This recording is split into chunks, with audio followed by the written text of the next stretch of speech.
pues vamos a seguirle. Ok, entonces estábamos diciendo sobre la cultura organizacional, vimos algunos ejemplos muy rápido, ¿no? Entonces, yo considero que vamos en esa transición en el que la cultura organizacional cada vez va a ser más flexible, sobre todo también porque a ciertas empresas les conviene, ¿no? Entonces, en ese sentido, yo creo que vamos en esa evolución. De hecho, por ejemplo, yo que colaboro en el gobierno, con la pandemia se probó que es posible, ¿no? Que todo puede funcionar. Digo, claro, hay ciertas actividades operativas que tienen que seguirse haciendo tal cual, pero también hay muchas actividades que podríamos hacer con teletrabajo, reducir eh, trámites, todo esto, se puede hacer mejor, ¿no? Tanto en la iniciativa privada eh, como en el tema organizacional.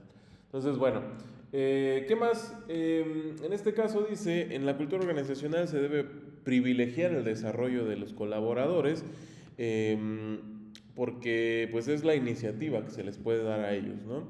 Además de que es fundamental para crear un sentido de compromiso. El hecho de que yo me pueda identificar, yo considero, no lo sé, habría que preguntarles, pero que las personas que trabajan para las empresas estas tecnológicas, cualquiera que ustedes vean, se sienten muy identificados, ¿no? Con su empresa.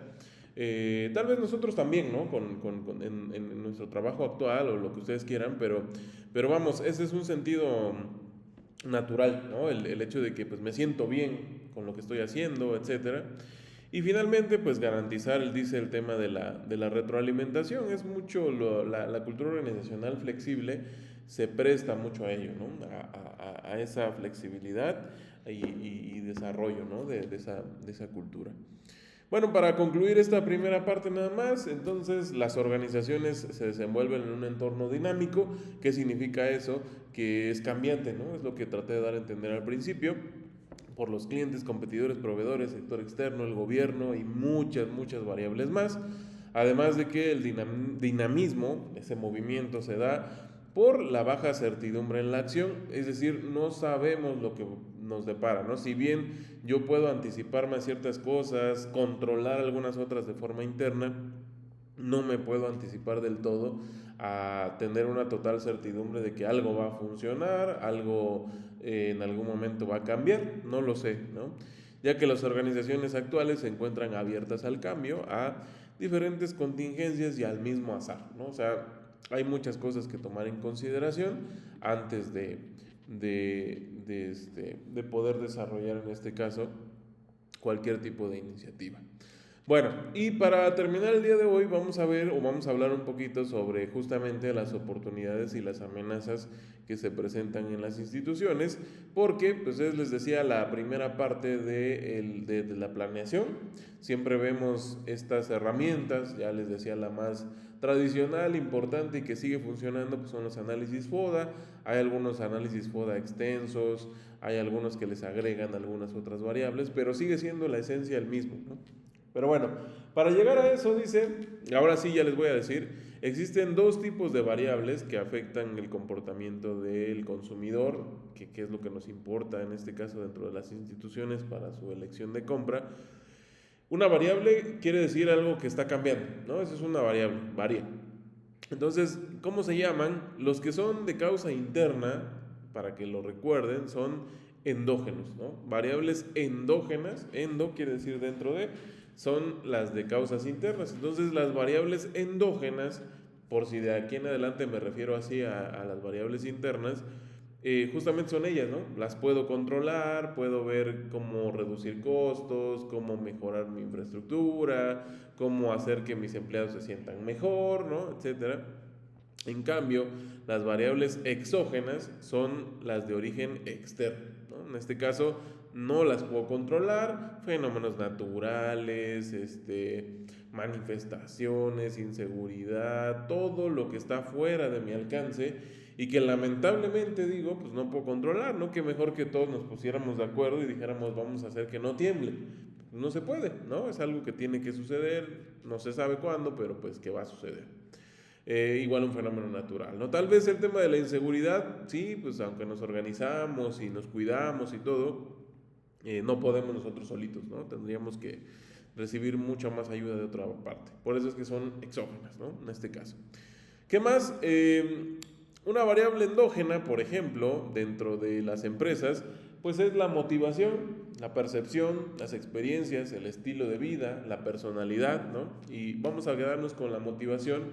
Sí, ¿no? Es endógena porque si yo tengo un clima, digo, tal vez hay muchas formas de motivar al personal, ¿no? Ya sea con incentivos, es lo más fácil, ¿no? Porque si yo le digo, si trabajas bien, te pago mejor, claro que voy a trabajar mucho mejor cada vez, ¿no? Hay veces que no se puede. Entonces la motivación tiene que ver con temas no económicos, ¿no? Como, no lo sé, en algún momento algunas actividades, algunos días de asueto, ¿no? Cosas que no tengan que ver directamente con dinero, pero que en su momento sirvan también como un incentivo para el colaborador y eso lo motive, ¿no? Un colaborador motivado, pues claro que va a hacer mucho mejor su trabajo, ¿no? Entonces, de ahí el gran debate, ¿no? Hay empresas que dicen, no, pues si quieres y no busco otra persona, en lugar de modificar sus vertientes, sus variables en las que se sienta mejor la persona trabajando ahí. Entonces, mucho tiene que ver con la experiencia, la percepción, cómo percibo yo o cómo me percibo con mi empresa, ¿no? Habrá, o mi institución, si es que colaboramos para alguna de ellas. En algunas ocasiones, digo, la necesidad hace que tal vez estemos en un lugar que no estamos a gusto, pero la idea es eso, ¿no? Cambiar esa parte, independientemente de que haya personas que vienen y van dentro de mi organización, pues que estén a gusto, ¿no? Que se sientan bien en ese sentido. Aquí están cada una de ellas. La motivación dice, es la obtención de aquello, de lo que se desea, y pueden ser, no sé si se note, al menos aquí los que estamos en presencial, fisiológicos, dice, satisfacción de necesidades básicas biológicas, ¿no? Es lo más básico, tener una infraestructura dentro de la institución que permita satisfacer al menos eso, ¿no? No es lo mismo, no lo sé, aquí ahorita no es el caso, ¿no? Pero si hiciera mucho más calor y no tuviéramos el aire acondicionado, créanme que es complicado estar en este salón, ¿no? Se encierra mucho el calor, y eso hace que ya estemos en otra cosa y no atendiendo en lo que estamos, ¿no? Entonces, lo mismo trabajando.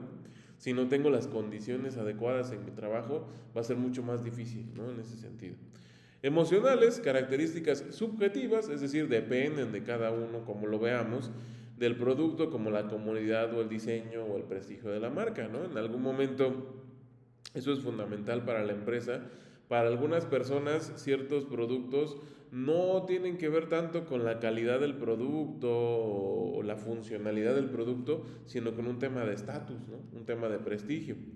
Hay otros que privilegian justamente el tema de comunidad, ¿no?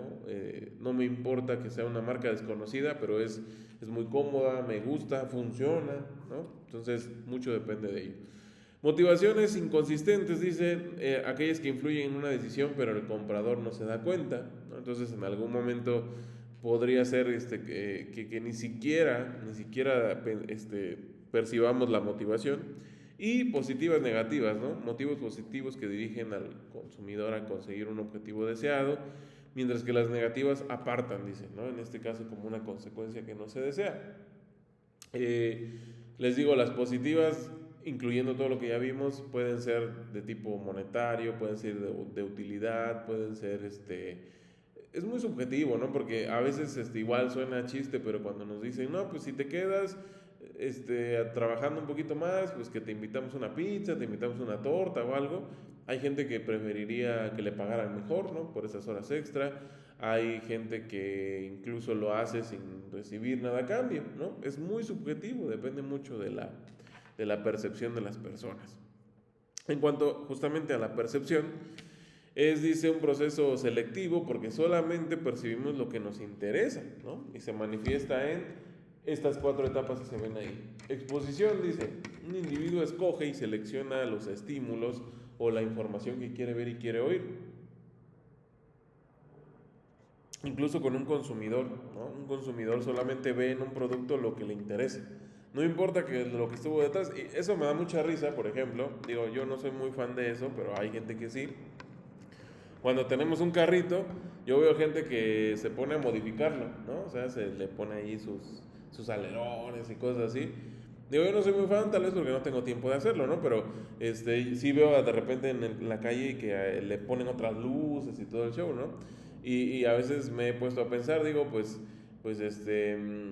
hubo diseñadores, ingenieros y toda la parte detrás para hacer un vehículo, ¿no? Y al final no cumplió con las expectativas del cliente, ¿no? Porque lo modificó. Entonces, al final mucho tiene que ver con eso, ¿no? Con la exposición, lo que yo quiero ver, ¿no? Del producto. Atención, dice, se presta más atención al estímulo que es de acuerdo a nuestros intereses. Hay anuncios que se interpretan de forma distinta según nuestras creencias, ¿no? Entonces hay que tener cuidado cuando exponemos, ¿no? Nuestro producto, de qué manera, ¿no? Porque hubo en su momento una campaña de estas del chocolate Hershey's que sacaron, creo que era para lanzar estas especies de bebidas lácteas, ¿no? De sabor chocolate, en donde utilizaron a chicos que son los llamados influencers, ¿no? ¿Cuál fue el detalle? Que no fue bien direccionada, podríamos decir, no tuvo una buena percepción en cuanto al tema de las creencias y la atención, porque eran chavillos que, pues con ciertas características, ¿no? Que se veían, vamos, distintos a las personas que les ofrecían el producto. Y entonces se veía mal, ¿no? Tenía una mala percepción el hecho de que prácticamente era como si estuvieran regalando el producto porque la persona lo necesitaba o tenía una necesidad más que probaran el producto. Otro ejemplo son luego campañas publicitarias que tienen las empresas y que se pueden malinterpretar, ¿no? Que ya sea, como dice aquí, por un tema de creencias, por un tema del propio producto. Retención de información, en ese sentido dice, los individuos tienen o retienen solamente aquella información o estímulos que se adecúan a su forma de ser, ¿no? Yo lo que más se me va a quedar de algún producto es por su funcionalidad o porque me identifico con algunas cosas de él, ¿no? Puede tener la mejor campaña del mundo y le pudieron meter un buen de lana y todo para la promoción, pero al cliente solamente le va a interesar lo que percibe de él, ¿no? Y la integración, una vez que ha pasado estas etapas, el individuo pasa a organizar la información y la va a integrar, ¿no? Entonces, es parte de cómo percibimos los productos. Luego de ahí viene el concepto de experiencias de aprendizaje. ¿Qué es eso? El aprendizaje, dice, es un cambio de comportamiento que es consecuencia de la experiencia, ¿no? Cada vez que yo utilizo un producto, sé cómo funciona. Y a todos nos pasa. En algún momento ya no nos vamos ya ni siquiera vemos, tenemos tanta afinidad a un producto que no vemos si cambió su publicidad, si cambió su diseño, incluso si cambió su calidad. Ya nos acostumbramos a utilizar un producto y ese siempre es, ¿no? Hay consumidores, por otro lado, que son más abiertos, ¿no? Y dicen, no, pues yo sí voy a valorar, ¿no? Vamos a ver si no ha cambiado la calidad, si hay otro producto que puede hacer lo mismo a menos precio, ¿no? Dependerá mucho del consumidor, ya lo vimos en las primeras diapositivas. Y el aprendizaje, dice además, es un proceso que dura toda la vida, ¿no? Sin embargo, dice, la experiencia es un resultado. Además de que en este caso puede llevar al hábito de la lealtad, fidelidad, ¿no? Si yo, como les digo, hay veces en las que yo ya no sé si la marca cambió, si es peor o mejor en cuanto a su funcionamiento, si es más cara, si es más barata. Hay gente que por la lealtad, fidelidad hacia eso, normalmente ya no tiene otras alternativas, ¿no? Es la misma, es la misma, es la misma. Y para ellos sigue siendo satisfactoria, ¿no? Habrá consumidores para los que no. Bueno, características personales, dice, son demográficas que tienen que ver con atributos biológicos como la edad, el sexo, situación familiar, ¿no? O localización geográfica. Cambian, ¿no? Nuestros intereses de niños no son los mismos que cuando somos jóvenes, que cuando somos adultos, ¿no? Que cuando entramos en la vejez. Cambian totalmente, ¿no? Entonces, yo recuerdo que hasta hace que en mi adolescencia podía ver una película de niños sin ningún problema, ¿no? Y decía, ah, pues está entretenida y todo. Y en la actualidad, pues ya no me llaman para nada la atención, ¿no? Tal vez ahora va a cambiar cuando tenga que ver con mi hijo, lo que le interese, pues vuelva a regresar a eso, ¿no? Pero por las etapas va cambiando nuestro interés por nuestra edad y por incluso nuestra posición familiar, ¿no? Depende mucho de ello. Socioeconómicas, bueno, se tiene que ver netamente con nuestro nivel de estudios, nuestro nivel de ingresos, nuestro nivel de preparación, van cambiando, ¿no?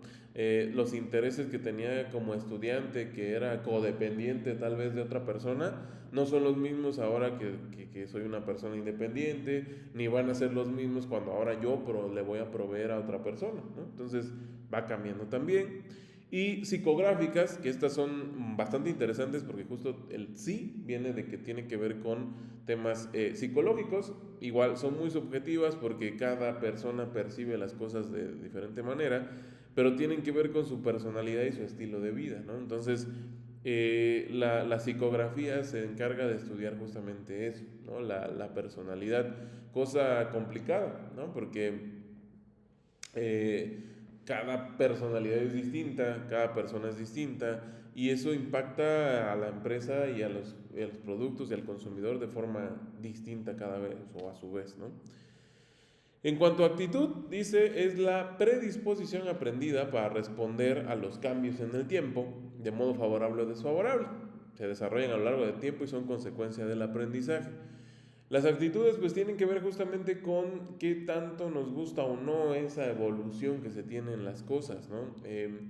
Yo creo que si le preguntara, si pudiera preguntarle a mi abuelita, en su época de ellos era otro tipo de consumo, ¿no? Por ejemplo, para ellos comprar un electrodoméstico era una inversión importante y que duraba toda la vida, ¿no? De hecho, creo que si voy a casa de mi abuela, aunque ella ya no está, sigue teniendo sigue estando ahí el refrigerador de su época, ¿no? O sea, de ese sentido.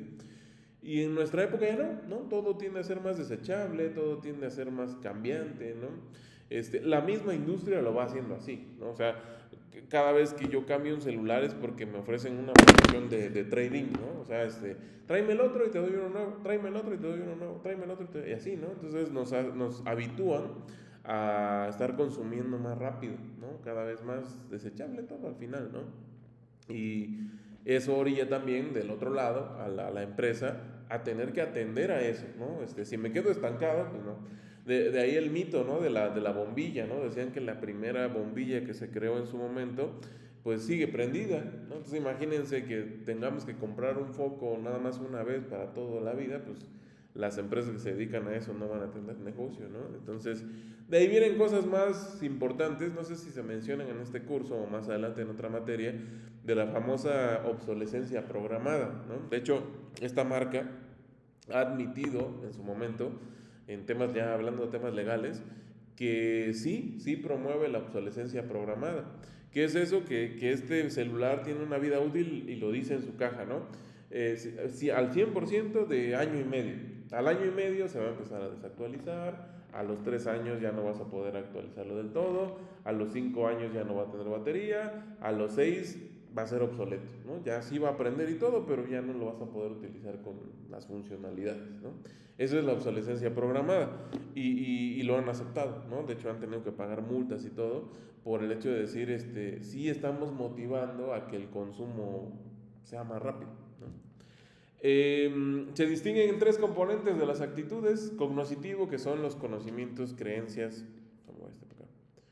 creencias, ¿no? Afectivos, que son subjetivos, porque algo que para mí representa una utilidad, para algunos otros ¿no? No lo sé. Lo veo con mis alumnos, ¿no? Si ellos traen sus computadoras y este dispositivo con el que me conecto a mi computadora, que es un adaptador, pues para mí representa mucha utilidad, ¿no? Porque lo ocupo diario para la actividad a la que me dedico. Para mis alumnos no, pues ellos no lo utilizan, ¿no? Ellos dicen, pues me da igual esa cosa o no, ¿no? Entonces es un sentido de utilidad.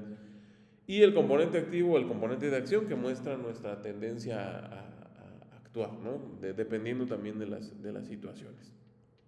Bueno, y ahora para terminar, pues las variables exógenas que habíamos dicho son el entorno, los elementos fuera de nuestro control y que afectan el comportamiento de compra del consumidor y como empresa debemos de considerar. Uno de ellos es la cultura. Es importante, la cultura dice como conjunto de normas, creencias, afecta a la sociedad porque son aprendidas, ¿no?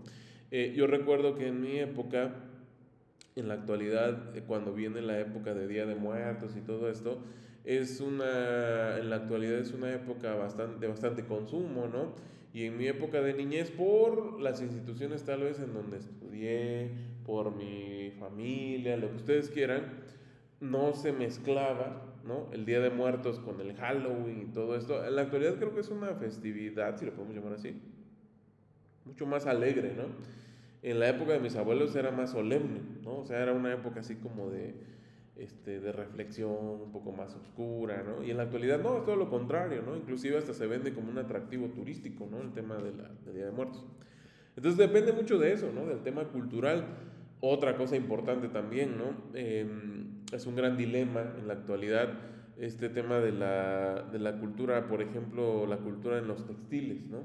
Ha sido una nota importante que de repente modistas, ¿no? O empresas de alta costura han sacado diseños basados en los textiles de aquí, ¿no? De las culturas de Oaxaca.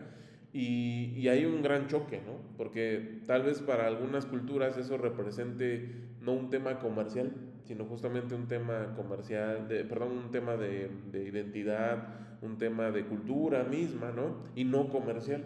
En cambio, del otro lado, habrá, les digo, modistas, habrá industria que quisiera explotar esa parte, pues porque se ve muy padre, ¿no? Se ve muy bonito, se ve distinto, ¿no? Entonces es ese choque, ¿no? Cultural entre la realidad. Y las subculturas, dice, son una reducción más, por ejemplo, que se comparten valores geográficos, religiosos, étnicos.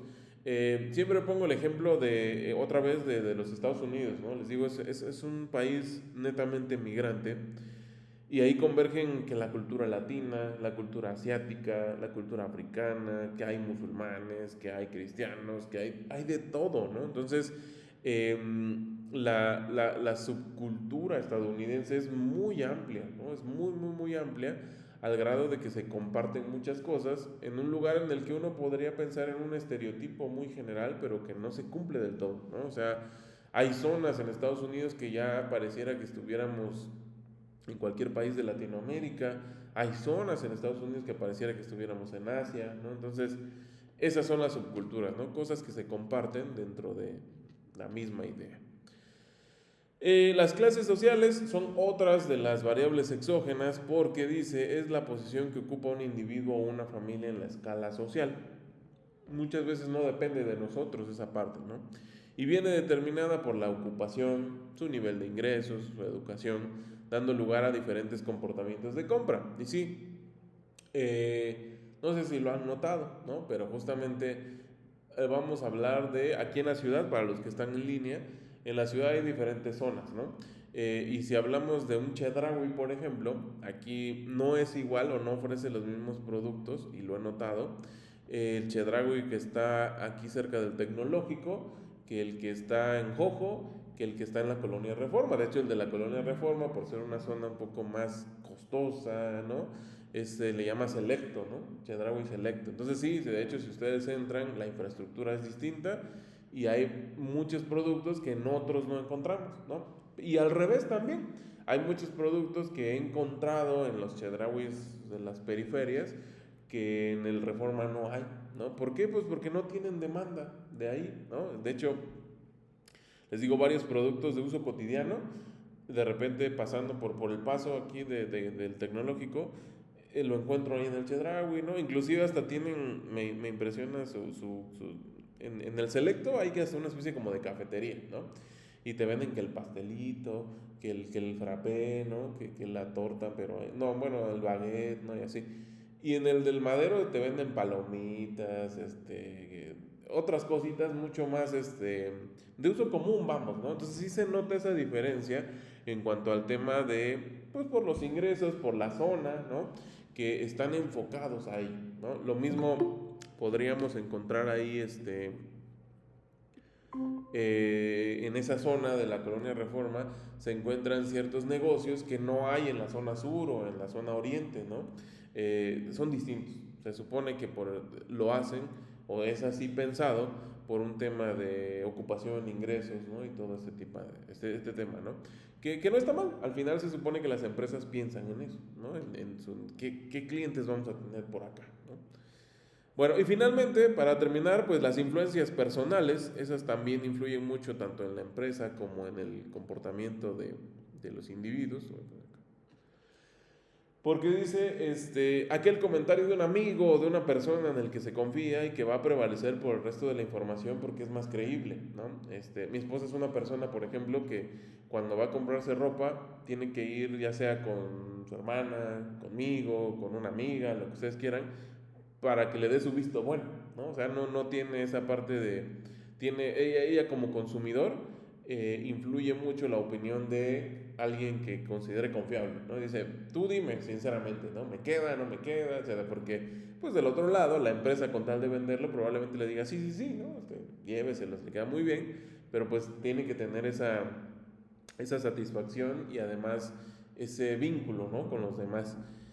De aquí dice la importancia de tener a los clientes contentos, satisfechos, porque si se siente bien un cliente, pues es una publicidad positiva, ¿no? Al final no hay mejor publicidad que en la que nos recomiendan, ¿no? Ah, oye, ¿no sabes de un lugar donde vendan un buen café? Ah, sí, ve a tal lugar, ¿no? A tal cafetería, a tal restaurante, te lo garantizo. Y por esas opiniones es que mucha gente se acerca a los negocios, ¿no? Claro, la publicidad y todo eso sí forma un papel importante, pero la opinión es algo interesante. Los líderes de opinión, por otro lado, ¿no? Son estas personas que influyen en la población, pues los famosos influencers en la actualidad, ¿no? Que malamente he caído en ellos, ¿no? Usando esta plataforma del TikTok, luego salen muchas cuentas, ¿no? De dónde comer, que dónde no sé qué, dónde ir. Y hay veces en las que ya caímos, o ya caí al menos en la parte de que se me olvida que muchas veces las empresas y esto utilizan a estos chavos, entre comillas influencers, para hacerse promoción y uno pensaría que es una opinión sincera y de repente cuando vas dices, no manches, pues no estaba bueno, ¿no? Ni al caso con lo del video, ¿no? Pero pues sí, se trata de eso, ¿no? Al final es como los comerciales, ¿no? Muchas veces en los comerciales se ve de alguna forma el producto y no termina por ser así. Y justamente con eso termina. Dice, el problema es que suelen ser poco creíbles cuando el consumidor sabe que hay un vínculo comercial con la empresa, ¿no? Cuando ya sabes que dices, no, pues es que a este amigo le pagaron, pues lógicamente no es una opinión personal, ¿no? Todavía sigue habiendo gente, amigos, ¿no? Que de repente sí le preguntas y dices, no, sí, sin problemas, ve ahí, o te recomiendo tal lugar, o etcétera. Y sabes que es una opinión sincera, ¿no? Pero ya con este tema de las redes sociales, muchas veces son temas pagados incluso, ¿no? Para tratar de cambiar la actitud del consumidor. Bueno, esta segunda parte que les expuse es un complemento de lo que en su momento se tiene que considerar en la planeación estratégica, ¿no? Que es la primera parte del proceso administrativo y que ahorita nos interesaría ver, les digo, a más profundidad. Así vamos a ir viendo en las sesiones que tengamos cada uno de los pasos que ya vimos, pero a más profundidad, ¿no? Dentro de la administración y que se podrían considerar como las nuevas tendencias, ¿no? Dentro de la administración, como para actualizar un poquito el tema del proceso administrativo y seguir abondando en ello. Entonces, bueno, eso, ahí termina la presentación. Nada más para terminar y aprovechando que todavía hay gente en línea, todo esto, ya saben, la forma de trabajarlo, lo voy a subir a la plataforma, las presentaciones estarán ahí, incluso el video que estoy grabando va a estar ahí por si hay alguna persona que entró tarde, que no pudo entrar, lo que sea, ahí lo pueden volver a ver. Y recuerden que vamos a evaluar por proyectos. Normalmente mi forma de trabajar es el proyecto final y un proyecto intermedio que dejaremos después de 2 sesiones. La siguiente sesión yo les diré qué hay que hacer, algo muy sencillo, nada complicado, entiendo que todos estamos ocupados en la semana, entonces así se parte, digamos, la evaluación, ¿no? Una mitad uno, el proyecto final será la siguiente mitad. Para la otra sesión, si gustan, ya les comparto en la plataforma un desglose de cómo va a estar, pero prácticamente es así, ¿no? Entonces, a mitad del curso dejamos una pequeña actividad que complemente la actividad final y con eso sería su calificación, ¿sale? En este caso es una materia teórica, no hay tanta práctica, entonces serán proyectos que se elaboren de esa forma, ¿sale? Pero bueno, la siguiente sesión yo les comparto. Bueno, muy bien, pues hasta aquí vamos a llegar por hoy. Si hay alguna duda con la gente que está en línea, me pueden escribir en el chat en este momento. ¿Y acá? ¿Alguna duda, comentario? ¿No? ¿Todo bien? Perfecto. Bueno, pues entonces nos vemos la siguiente sesión. En la plataforma, insisto, les voy a dejar el contenido que vimos hoy y los videos, ¿sale? Para que los que están en línea también lo puedan ver. Muy bien, todo claro, perfecto. Gracias, compañeros. Nos vemos de aquí 8 días en línea, me parece. ¿Sale?